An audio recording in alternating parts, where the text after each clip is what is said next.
Solving a single case could mean destroying everything you've built. Leo Vesper found the FBI's darkest secret in forgotten files, but exposing the truth might cost him his daughter. When Agent Isabella Cruz says, "Crack the case and I'm yours," both their lives hang in the balance. Some mysteries require the ultimate sacrifice. Leo shared an apartment with his 12-year-old daughter Maya, which reflected his methodical nature. Photographs were perfectly aligned, and books were meticulously arranged. One wall of his home office was covered with charts and red strings connecting newspaper clippings and police reports, illustrating his obsessive need to find order in chaos. His desk was a mess of notebooks filled with mathematical equations, each one a different approach to understanding criminal behavior that had stumped investigators for decades. Another wall was lined with color-coded filing systems, holding psychological profiles of cold cases that Leo had pieced together from incomplete evidence. Maya knew not to interrupt her father's evening research. She understood this was his way of coping with his exile from meaningful work, turning cold cases into complex puzzles only he could solve. Their bond had grown stronger during this time, built on shared intellectual curiosity and mutual dependence. Maya, who inherited her intelligence from both parents and sharpened it after her mother's death from cancer 3 years earlier, became Leo's unofficial research assistant and emotional support. While Leo analyzed criminal profiles in his office, she would do her advanced math homework at the kitchen table. Their parallel concentration created a peaceful routine that hid the intensity of Leo's quest for professional redemption. Maya knew her father's work was more than just an academic exercise. She recognized the moral drive behind his analysis of forgotten victims whose killers had never faced justice. Leo's fall from grace had been swift and devastating. 18 months prior, he had been the FBI's top criminal behavioral analyst. Supervisors would call him when cases seemed impossible to solve. His reputation for cracking the most challenging investigations made him indispensable. His reports were used as examples of innovative thinking at Quantico, and his profiles led to the capture of notorious criminals who had evaded law enforcement for years. His mistake was uncovering evidence that a high-profile terrorism arrest was a cover-up for a defense contracting scandal involving Assistant Director Marcus Blake. When Leo presented his findings to Internal Affairs, proving that the terrorism charges were fabricated to discredit whistleblowers, Blake orchestrated a character assassination. He transferred Leo to the basement archives and launched an investigation into his mental stability. The retaliation was systematic and brutal. Blake ordered psychiatric evaluations questioning Leo's judgment and altered confidential performance reviews to suggest a pattern of insubordination. Colleagues were warned that associating with him could harm their own careers, effectively isolating him. As head of the cold case digitization project, Leo found unexpected benefits in his exile. He had legitimate access to thousands of unsolved investigations spanning 6 decades. Officially, he was tasked with scanning documents and finding potential links between historical cases. However, his basement office became a sophisticated analytical lab. He set up multiple monitors running advanced pattern recognition software to process vast databases simultaneously. Leo used custom algorithms he developed during his graduate studies in criminal psychology to analyze crime scene photos, witness statements, and forensic evidence, finding subtle connections human investigators might have missed. What supervisors didn't expect was for Leo to use cutting-edge data mining algorithms to uncover relationships that had gone unnoticed for generations. Working alone, he developed revolutionary techniques that combined traditional profiling with AI to detect subtle patterns across decades of criminal activity. His software could cross-reference locations, dates, victim demographics, and criminal methods to create comprehensive maps of behavior that revealed connections across multiple jurisdictions and time periods. Leo's analytical methods were fundamentally different from the FBI's traditional approach. While the Bureau focused on individual cases and recent behaviors, Leo's historical perspective let him identify long-term trends and patterns in criminal behavior that provided insights into killer psychology and methods inaccessible to active agents. He had built a comprehensive database of serial killer behavior, including psychological profiles, geographic analysis, and temporal patterns spanning 50 years of American crime. This made him uniquely qualified to understand criminals operating outside of conventional boundaries. The basement archives had become his personal lab for studying the true nature of American crime, uncovering systematic patterns of institutional failure and criminal evolution. His work exposed connections between organized crime, corporate corruption, and government cover-ups, revealing how wealth and influence could be used to escape accountability for serious offenses. This broad understanding of criminal networks would be essential for figuring out the chemist's motive and victim selection process. Meanwhile, 3 floors up, Special Agent Isabella Cruz was consumed by photographs from a crime scene. The latest victim was found twisted in a chemical storage facility, with industrial burns covering 70% of his body in patterns too precise to be accidental.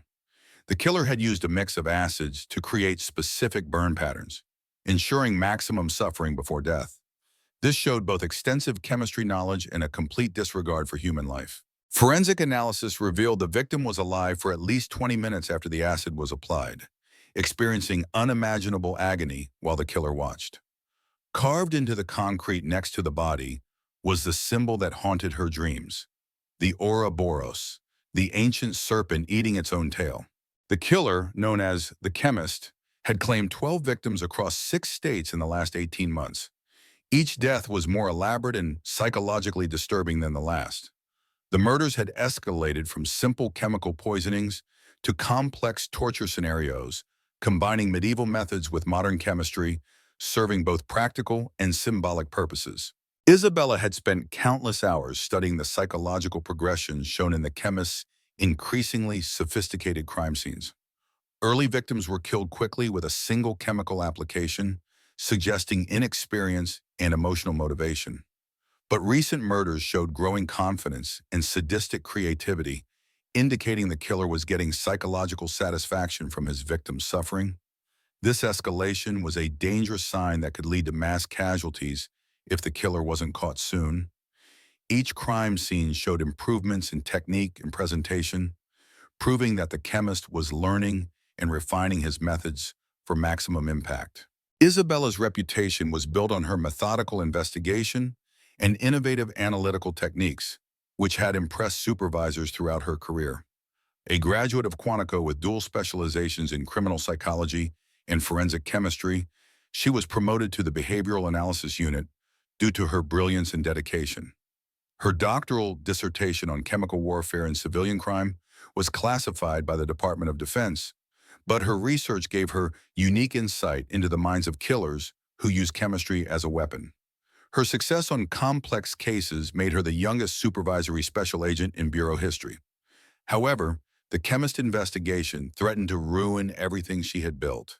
Isabella's drive for perfection came from her childhood, which shaped her views on justice and institutional failure. Growing up in a working-class Italian-American family in Boston, she watched her father struggle after a workplace chemical exposure caused by corporate negligence that his employer tried to cover up. The long legal battle drained her family's resources but taught young Isabella a crucial lesson. Wealth and influence could be used to avoid accountability for serious crimes. Her father's victory in court felt hollow, as it came years too late to restore his health or financial security. Still, the experience planted a seed of determination that would drive her law enforcement career. The personal stakes of the chemist case hit home for Isabella, creating an emotional investment that both motivated and tormented her investigation. Each victim wasn't just another statistic. They were a stark reminder of how systemic corruption allows killers to get away with murder while innocent people suffer. Isabella's sleepless nights were haunted by crime scene photos and memories of her father's failing health and her family's financial struggles.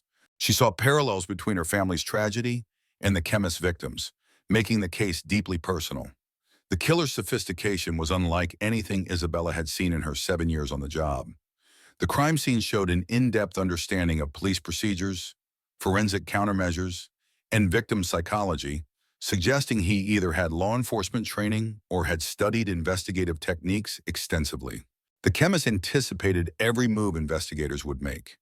He left behind elaborate, theatrical displays that offered plenty of evidence of his meticulous planning, yet contained no useful information about his identity or location. The scenes were carefully staged to tell a symbolic story, explaining his moral justifications, while mocking the investigators' inability to stop him. At first, the victims seemed randomly chosen, with no clear link between a pharmaceutical executive in Delaware, a construction supervisor in Nevada, and an environmental consultant in Oregon. Traditional investigative methods failed to find any personal, professional, or geographic connections that could explain why these specific individuals were targeted. Assistant Director Blake's expectations were clear during their weekly briefings, which grew more tense as the investigation stalled. The Bureau's reputation was taking a hit from media criticism, and congressional oversight committees were asking tough questions about resource allocation and investigative competence that threatened the agency's budget and autonomy. Political pressure from the victims' families and their influential contacts had elevated the case to national priority, making failure unacceptable for both Isabella's career and the Bureau itself. She was given unlimited resources, including specialized labs, expert consultants, and state-of-the-art analytical software. However, after 4 months of intensive work, they had no viable suspects and no progress toward preventing the next murder. Then Leo had his breakthrough while analyzing the 2014 Sterling Coal industrial accident. The case had been closed quickly, with investigators concluding that equipment failure caused a chemical explosion that killed 2 company executives. But Leo saw inconsistencies. The burn patterns on both victims showed that they had been deliberately exposed to chemicals, not accidentally. The burns were too symmetrical and precise to be from random splashing, suggesting the victims were incapacitated or restrained when the chemicals were applied. Medical examiner reports also noted traces of sedatives in their blood, and security footage showed a maintenance worker in protective gear who was never identified or questioned. Crime scene photos showed graffiti that had been dismissed as vandalism. Using advanced pattern recognition software, Leo enhanced the images and identified the crude outline of the Ouroboros symbol etched into a concrete wall near the chemical storage area. The symbol was barely visible, hidden beneath soot and debris from the explosion, but its presence meant the chemist had been active for nearly 3 years longer than anyone realized. The Sterling Coal incident wasn't an accident. It was the first known crime in a vigilante campaign that had evolved into the current killing spree. Cross-referencing the Sterling Coal case with the recent murders revealed a disturbing pattern that explained the killer's victim selection and long-term strategy. Every target had been involved in corporate cover-ups, environmental disasters, or safety violations that caused significant harm to innocent people. These individuals had escaped criminal prosecution thanks to legal loopholes, political influence, or institutional corruption. For example, the pharmaceutical executive had suppressed clinical trial data showing a medication caused fatal heart problems in the elderly, keeping it on the market for 3 extra years while hundreds of seniors died. The construction supervisor had falsified safety reports, hiding structural flaws that led to a shopping mall collapse, killing 47 people. The environmental consultant had helped a chemical company conceal groundwater contamination, causing cancer clusters and birth defects in rural communities. The chemist wasn't choosing victims at random. He was systematically eliminating people whose unpunished crimes had harmed countless innocents. The killer had access to inside information not available in public records, suggesting he had connections to confidential government files, corporate documents, or whistleblower networks detailing decades of cover-ups. The level of detail needed for this kind of victim selection pointed to either extensive investigative resources or connections within regulatory agencies, law enforcement, or corporate legal departments. The email Leo sent to Isabella's official bureau address was carefully crafted to avoid automated security filters while demonstrating legitimate investigative credentials and analytical expertise. Rather than remaining anonymous, he identified himself as Cold Case Digitization Project Supervisor and requested a confidential meeting to discuss potential connections between historical cases and current investigations. His message included detailed analysis of the Sterling Coal case, complete with enhanced photographs, timeline reconstructions, and psychological profiles that demonstrated the quality of his analytical work. Leo's approach was deliberately professional and respectful of Bureau protocols, acknowledging Isabella's authority while offering his specialized knowledge as a resource, rather than criticism of her investigation. Isabella's initial skepticism evaporated when she reviewed Leo's comprehensive analysis of the Sterling coal case and its connections to the chemist murders. His identification of the Ouroboros symbol in photographs overlooked by original investigators demonstrated analytical skills matching her forensic training, while his psychological profile of the perpetrator revealed insights that aligned perfectly with her own preliminary assessments. More importantly, his timeline connecting the industrial accident to recent murders provided the first coherent theory about the chemist's motivation and victim selection process that explained the killer's sophisticated planning and extensive preparation. The quality of Leo's work was immediately apparent to someone with Isabella's training and experience, revealing analytical methods that combine traditional criminal profiling techniques with advanced data, mining algorithms capable of identifying patterns across vast databases of criminal activity. Their partnership began cautiously, with Isabella conducting official interviews while Leo provided analytical support through proper channels established for expert consultation. She discovered his reputation for insubordination had been based on a single incident involving Blake, whose reaction to Leo's terrorism investigation findings had been disproportionately harsh given the quality of the analytical work. The political motivations behind Leo's exile were immediately apparent to someone with Isabella's understanding of bureau politics, making it clear that his transfer to the archives was punitive rather than performance-based, making him a valuable but underutilized resource for complex investigations requiring historical perspective. Working within established protocols, Isabella obtained authorization to consult with Leo through the Bureau's expert witness program, which allowed external specialists to provide analytical support for complex investigations. His comprehensive knowledge of historical cases provided context that active agents couldn't access, while his pattern recognition software identified connections between seemingly unrelated investigations that had puzzled law enforcement for years. Their collaboration revealed that the chemist's crimes were a part of a broader campaign targeting individuals whose corporate or government positions had enabled them to escape accountability for serious offenses. The investigation accelerated dramatically when Leo identified Arthur Reed as a potential suspect through cross-referencing military chemical warfare. Specialists with industrial safety consultants who had worked for companies connected to the chemist victims. Reed's background explained the sophisticated methodology that characterized the murders. Army service had included specialized training in demolitions and chemical weapons, skills adapted for civilian applications during a lucrative career, helping corporations minimize liability for workplace accidents and environmental disasters.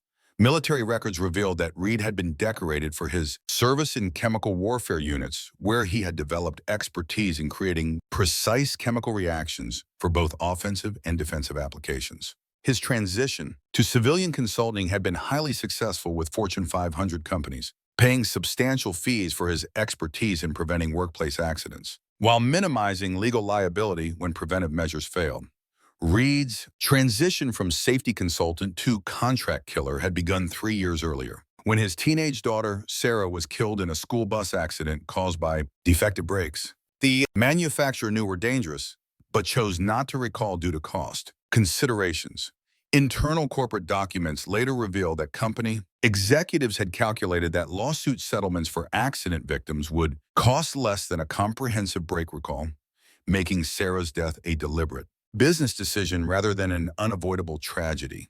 The subsequent cover-up orchestrated by Morrison Clean and Associates, the same corporate law firm that had handled several other cases involving the chemist's victims, had prevented criminal prosecution while protecting the company's financial interests through sealed settlements and non-disclosure agreements that prevented media coverage of the defective brakes. The loss of his daughter had shattered Reed's faith in American institutions and transformed him from professional problem solver into methodical instrument of vengeance. Sarah had been his only child, born late in his marriage to a woman who had died from breast cancer when Sarah was 10 years old. The girl had become his entire world, a brilliant and compassionate teenager who planned to study environmental science in college to help prevent the kind of corporate negligence that had damaged so many communities. Her death had represented not just personal tragedy, but the destruction of everything Reed believed about justice and accountability in American society. The Transformation from grief-stricken father to systematic killer had been gradual, but inexorable. Initially, Reed had pursued legal remedies, hiring attorneys, and conducting his own investigation into the brake defects that had killed his daughter. His expertise in industrial safety had allowed him to document the manufacturer's knowledge of the defects and their deliberate decision to avoid recalls. But corporate lawyers had successfully suppressed this evidence through procedural maneuvers and sealed settlements that prevented public disclosure. The legal system that Reed had respected throughout his career had revealed itself as a tool for protecting corporate criminals rather than delivering justice to their victims. As legal avenues closed, Reed's grief had metamorphosed into cold fury that demanded more direct solutions. His chemistry expertise and corporate connections provided him with both the means and the targets for a campaign of vigilante justice that would succeed where the legal system had failed. Using his extensive network of corporate contacts, he began systematically documenting instances of corporate malfeasance and institutional cover-ups, building comprehensive files on executives, government, officials, and consultants whose actions had enabled serious crimes to go unpunished. Leo's email to Isabella was carefully written to bypass automated security filters while proving his legitimate investigative skills. Instead of remaining anonymous, he introduced himself as the Cold Case Digitization Project Supervisor and requested a confidential meeting to discuss possible links between historical and current cases. His message included a detailed analysis of the Sterling cold case, with enhanced photos, reconstructed timelines, and psychological profiles that showcased the quality of his work. Leo's approach was professional and respectful, acknowledging Isabella's authority while offering his expertise as a resource, not a criticism of her investigation. Isabella's initial doubts vanished after she reviewed Leo's detailed analysis of the Sterling cold case. His discovery of the Ouroboros symbol, which had been overlooked by the original investigators, showed analytical skills that matched her own. His psychological profile of the killer also aligned perfectly with her initial assessments. Crucially, his timeline connecting the industrial accident to the recent murders provided the first solid theory for the chemist's motives in victim selection, explaining the killer's advanced planning. The quality of Leo's work was immediately clear to Isabella, who recognized his methods combined traditional profiling with advanced data mining. Their partnership started cautiously. Isabella conducted official interviews, while Leo provided analytical support through a formal expert consultation program. She soon learned that his reputation for insubordination stemmed from a single incident with Blake, whose harsh reaction to Leo's terrorism findings seemed politically motivated. Isabella, familiar with bureau politics, realized Leo's transfer was punitive, not performance-based. This made him a valuable, though underutilized, resource for complex investigations that needed a historical perspective. She officially authorized him to consult in the case through the Bureau's expert witness program. His vast knowledge of historical cases gave their investigation a context active agents couldn't access, and his software found connections between seemingly unrelated cases. Their collaboration revealed the chemist's crimes were part of a larger campaign targeting individuals in corporate or government positions who had escaped justice for serious offenses. The investigation sped up dramatically when Leo identified Arthur Reed as a suspect. By cross-referencing military chemical warfare specialists with industrial safety consultants who had worked for companies tied to the chemist's victims, he found Reed. Reed's background perfectly explained the sophisticated methods used in the murders. His military service included specialized training in demolitions and chemical weapons, skills he later applied in a successful civilian career, helping corporations minimize liability for workplace accidents and environmental disasters. Military records showed he was decorated for his work in chemical warfare units, where he mastered creating precise chemical reactions.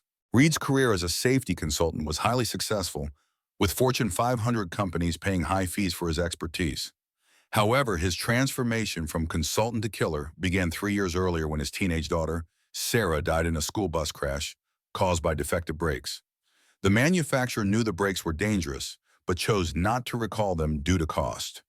Internal corporate documents later revealed that executives calculated it would be cheaper to pay accident settlements than to issue a full recall, making Sarah's death a deliberate business decision. The subsequent cover-up, handled by Morrison Clean and Associates, The same law firm involved in several other chemist cases, prevented criminal prosecution, and protected the company's finances through sealed settlements and non-disclosure agreements that kept the media from reporting on the defective brakes. The loss of his only child shattered Reed's belief in American institutions and turned him from a professional problem solver into a meticulous instrument of vengeance. Sarah, his entire world, was a brilliant and compassionate teenager who had planned to study environmental science to prevent the kind of corporate negligence that had harmed so many communities. Her death was not just a personal tragedy, but the destruction of everything Reed believed about justice and accountability. His path from grieving father to systematic killer was gradual. Initially, he sought legal justice, hiring lawyers and investigating the brake defects himself.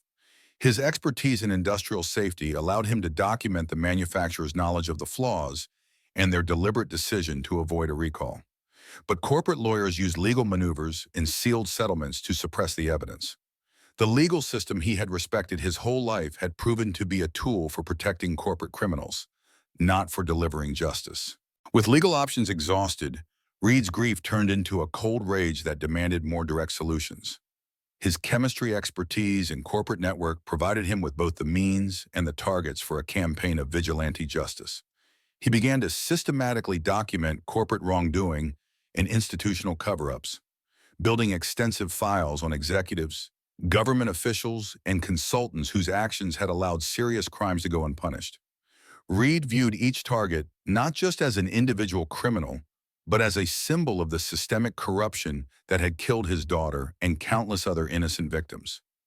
Isabella's investigation showed that Reed had spent 2 years methodically building files on corporate and government officials and consultants whose actions had allowed serious crimes to go unpunished. His target list of over 40 people across various industries made him an unprecedented threat. The scale of his revenge campaign suggested years of additional and likely more destructive murders if he wasn't caught soon. The breakthrough that exposed Assistant Director Blake's involvement came from a careful analysis of financial records and communication patterns. These revealed his connection to Morrison Clean and Associates, the law firm that had handled Sarah Reed's case. Bank records showed Blake received consulting payments, disguised as legal fees, for providing the firm's clients with information on FBI investigations. This included advance warnings about potential criminal charges and grand jury proceedings, allowing corporations to prepare their defenses. This web of corruption went beyond just sharing information. It involved actively sabotaging investigations that threatened powerful corporate interests. Blake's corruption was the reason the chemist investigation had been deliberately steered away from promising leads that could have identified Reed months earlier.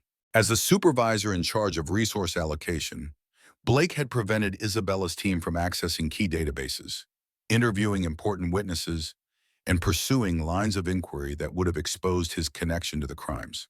He assigned Isabella to the case not because he trusted her abilities, but because he calculated that her limited experience with corruption cases would keep her from recognizing the institutional roadblocks he was placing in her path.